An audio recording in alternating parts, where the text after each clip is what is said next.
This is Tara Vargas, and she is one of our main mediators at Clarity Divorce Center. And so the goal of this conversation is to just, talk a little bit about what we're doing and what Tara's doing as lead mediator over in our West End location, to be able to continue to serve our clients and to help the people who are struggling right now. So Tara, thank you for joining me. Thank you for having me.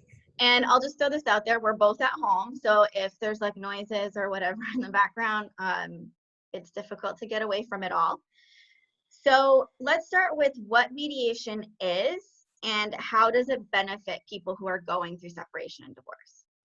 So fundamentally, mediation is a process that pulls into two principles. The first one is facilitating and helping individuals have conversations that otherwise are conflictual in nature, that are difficult to have. So when a couple decides that they're going to want to separate, oftentimes expecting them to have hard conversations and to have, proper communication skills when it comes to finances and children and really topics that are incredibly difficult to understand, first of all, what their rights are, and then secondly, to understand and facilitate a conversation that is triggering, right? So when we're talking about children or we're talking about finances, oftentimes the couples have struggled when together to have these hard conversations. So mediation really provides a platform that allows them to have these hard conversations with a neutral party that's there to listen, that's there to bridge gaps, whether there's deep-rooted, feelings going on or, unpacking some of the pain of things that have gone on in the relationship, or really bringing to the table different aspects of the separation, suggestions, ideas that maybe they otherwise wouldn't have come up with. So mediation is sort of a safe platform to negotiate and come up with a fair and equitable resolve on whatever whatever the dispute or issue is. So we use it at Clarity Divorce primarily for separation, but we can use mediation when it comes to family conflict, whether it's, parenting and, co-parenting, how that works. We can use mediation when it comes to determining a proper parenting plan, an access schedule that works well for the family. We can use it when it comes to blended families. So mediation can really be used to help people settle whatever conflict they have. And so it's just a way to give people an opportunity to say what they need to say in a safe environment. Right. So that was one of the questions that I was going to ask you was whether it's just for separation and divorce or whether it was for, a variety of conflicts. Because I do get, as the person who filters through a lot of our incoming emails and phone calls for inquiries, that's sometimes a question that I get, is that we don't necessarily need a separation, or people who have already gone through their separation and are coming up with snags regarding, usually it's parenting. So do you want to talk a little bit more about that? So especially in a situation like right now with what's going on with COVID-19 and people being at home, I just want to touch base on how mediation can benefit people who are finding themselves in conflict. So, we're still able to operate, obviously we would prefer, like everybody, to be able to operate, in our offices and to have sort of that warm feeling, of being, that belly to belly idea of being, in an environment where we can sit with our clients. But with that not being possible, we're really blessed to be able to have things like video and Zoom and, all these opportunities to be able to still see our clients, connect with them, create that relationship. So we're able to do that, which means that we're still able to provide our clients with strategies on how to manage right now. And really what we're saying is self-isolation and self-isolation within that. So, we have lots of strategies that we're using to give people a break. To learn, they can still do nesting within the home, which allows them to have some time to heal, and get a break from each other and still be able to co-parent as well. So, we're able to use mediation really in the same way that we've always been able to give strategies and options to clients when they're feeling like, everything is chaos. So there's not much that's changed for COVID-19 outside of us managing our own home lives and being in our homes and using video than what we can do. We can still do the same things for our clients. The difficulty is that now we've added just another layer. It's another layer of having to work out conflict, right? So, a lot of the questions that we're getting is, how do I take calls? Where do I get that space? How do I co-parent and still heal? So, we're just working on helping clients to find space within the homes, to create still parenting plans that allow for breaks, to create things like body breaks, going outside for a walk or using rooms in the house, using, space outside. The weather's nice, so they can take calls. They can, the biggest challenge that we're having now is families that have children. And the question is, how do they do these while the children are around if they're not ready to tell the children? So I've been saying, well, I guess we're doing later night mediations. Maybe we're not doing them traditionally at 10 o'clock in the morning. Maybe we're doing them instead at 9 o'clock at night. And if that's what we need to do to do it, then that's what we're going to do moving forward. I have young children as well, so managing daytime can be difficult. So we're just going to readapt when we do mediations to protect children and protect what they're hearing and being privy to. Yeah, it's definitely a struggle for everyone who is at home with children, because I can only imagine, having to go through this with little eyes wandering around. But that's a really good suggestion, actually, is to maybe do it, after bedtime, or arrange it at a time when you have the time and space to be able to do it. And as mediators, strategizing is one of your, main skill sets. And I think that that's something that people need to understand as a mediator, that you're not there to necessarily tell them what to do, but you're there to offer alternatives and to have a host of strategies, in your tool belt to offer people alternatives that they may not have thought of. And I think that that's really important, because sometimes we get so stuck in our bubble of our own conflict or our own, ideas of what should happen or what people have told us should happen, that, hearing different ideas and different strategies can really alleviate a lot of conflict when people hear like, okay, yeah, that's not as bad as, this or that. Yeah. And that's really the biggest thing, right? Is our job is to try and reduce conflict, reduce anxiety and stress, and provide people with options that they may not have thought of. I often say, even just to my children, when your brain is in panic mode, it can't think. So when we're affecting people who are in conflict, and we're talking about some deep hurts that have likely happened over the relationship, it's difficult to think, and it's very overwhelming when there are so many moving parts. So our job is to help ease that stress, help settle the moving parts for them, and make it so that they realize they're going to be okay, and they're going to come out financially sound. They're going to come out, with access to their children. They're going to come out of the process being able to manage and move forward. So we kind of hold their hand and say, we understand that you're being challenged and triggered all over the place. And so we're just going to really take that away so that they don't have to come up with the answers, and we can provide them what they need to have the answers to make a decision for themselves. So we're really operating very much the same under COVID-19. We're really just trying to give people space within the constructs of what's going on, but we can still provide mediation services for any family or separation conflict that's going on. So we're pretty happy that we can still do our job and give people the comfort and ease that they need when they're going through so much. Yeah, I agree. And just to know that there is still a resource out there that's still, functioning pretty much the same as we were when, we were physically within the office, although there are different struggles as far as, you know, doing it virtually and all that stuff, but ultimately we're still able to get the results at the end of the day. So just, I mean, I know the answer to this already, but do you want to just talk through the process of mediation? So when somebody calls and they say, you know, okay, we're ready to start our separation and we've chosen mediation because we want to do it in the best way possible for ourselves and our children, what do they do from there?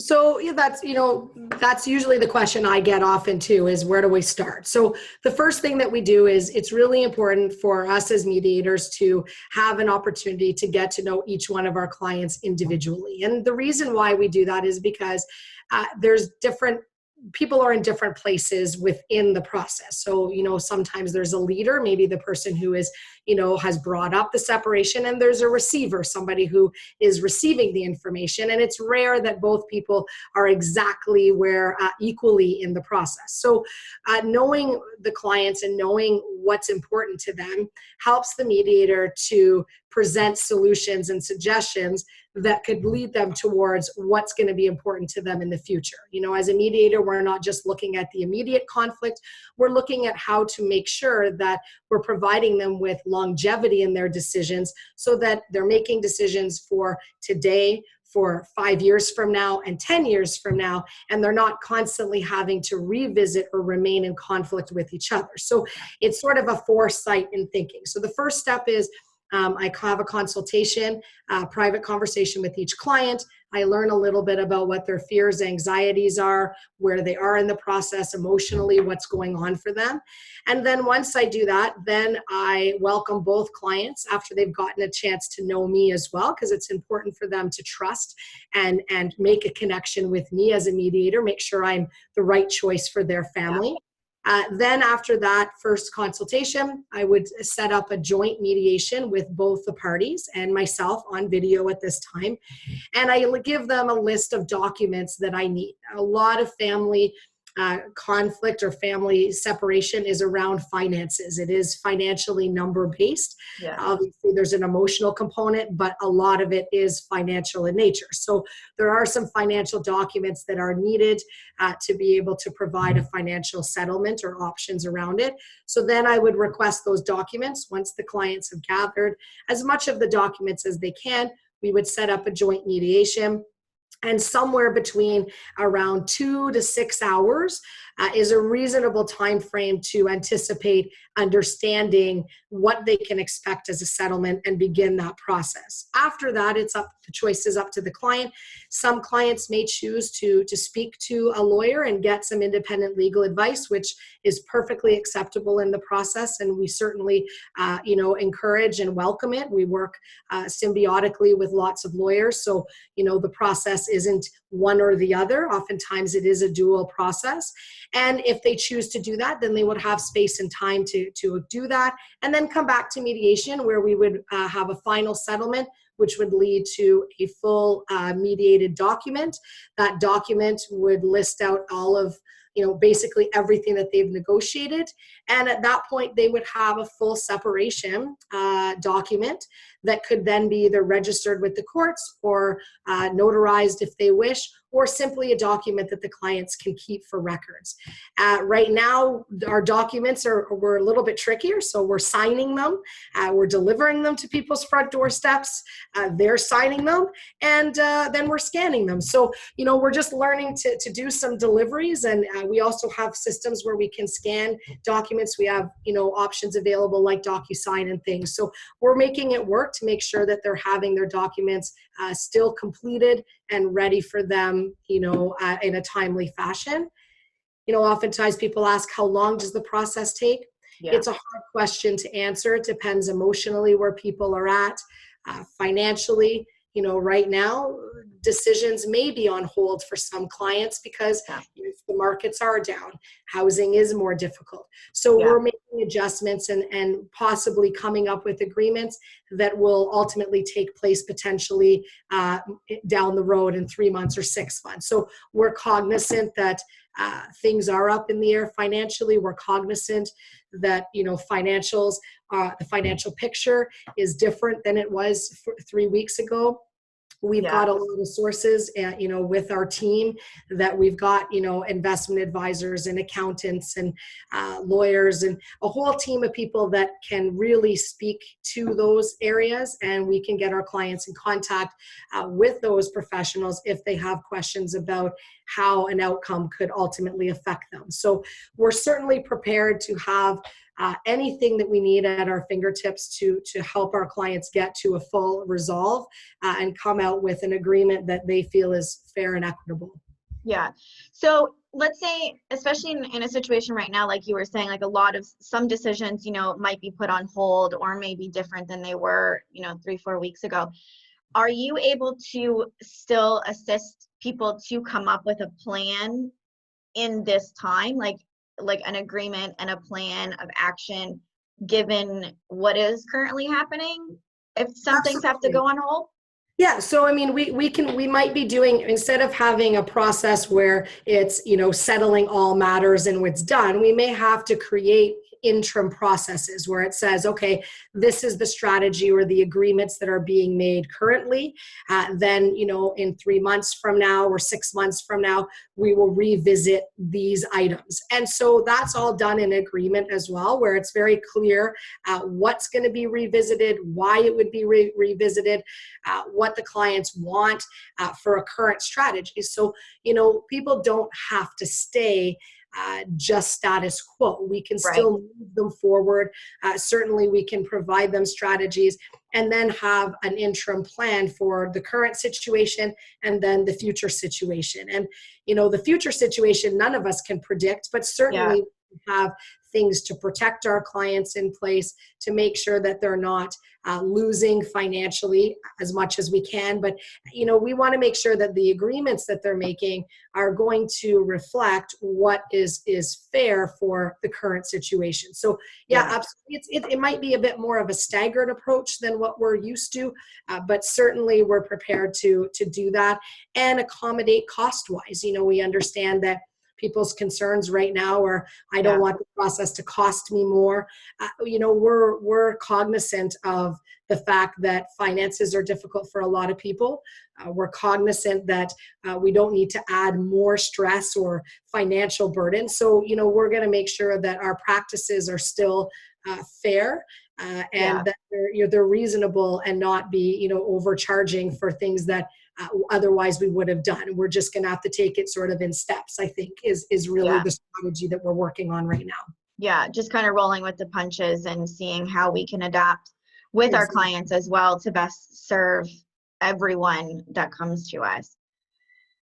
Well, you've given us a lot of information. One thing I do want to know, though, is given your expertise in what you do, is there anything that you want to share with people out there who might be struggling given the current circumstances of the COVID situation? Is there anything either family-wise or from your mediation and conflict resolution background that you want to offer to people just as either tips or just strategies, information, anything like that? So I think the biggest thing that comes up is trying to be gentle with yourself right now. There are a lot of areas that, aren't easy to resolve right now. So, in the home, oftentimes if a couple is going through a relationship breakdown, there's been some type of a trigger. So trying to, be gentle with yourself. If you are struggling with managing the emotional piece, then, we do have that option. We have an amazing team of people that can help ease or give strategies for that. So certainly reaching out for that. Giving yourself space within the home. So, whether it's setting up a quiet place in the home where you can go, giving yourself half an hour each, morning and evening, maybe to either go for a walk or sit outside, and setting maybe those boundaries with each other that says, we're obviously going through something right now. And this is actually strategies even for healthy couples. Yeah, I was about to say that for anybody right now. Yeah. Most people aren't used to being with each other 24/7. Oftentimes couples or families are used to being together for an hour or two in the morning, an hour or two at night. Yeah. Kids are going to bed later right now. We're trying to manage school. So I think that my tips are really for all families right now, saying conflict is going to arise more. You are going to be triggered more. You're certainly going to be on edge more. So really giving everybody some space. We've set up in our own house just an area. We're calling it basically the cool off area. So when someone's having a really stressful time, they can go in that room and everyone in the house respects that they're there listening. We've got a little music iPod and a headset, and that's where they can go just to sort of unwind. And when everyone's there, it's saying, hey, look, and that's for the kids as well. So we're a fairly big family here. So I think setting up space within the home and activities, trying to have a regular schedule as much as possible. When it comes to parenting, trying to keep things, as level for the children. But if you do need some space parenting, then do set up a small schedule that says, maybe Monday and Tuesday mornings are with one parent and that parent does more than maybe the other one does. So I think it's just trying to find pockets of space to ease the tension. And if that's not working, then do set up one mediation session where, I can come in and maybe say, hey, look, what's your biggest issues right now? And how do we just do that? It may not be a full separation. It may not be a final settlement. It could just be families right now that are feeling like they're at their end but don't necessarily want to separate and they're just looking for sort of a neutral party. We can do that as well. So my tip is really just take care of yourself, give yourself breathing space, be patient with yourself, and know that everybody is feeling the same challenges. And we just have to give ourselves that time to breathe and heal as much as we can. Yeah, I agree. Well, that was really good. Thank you for doing this for us. No problem. And we'll have the information come up on the screen when I post it so that people can get a hold of us if they need to. And then it just obviously, if it gets for the West End, it gets forwarded off to you. But thank you for joining me, and we will chat soon. Sounds great.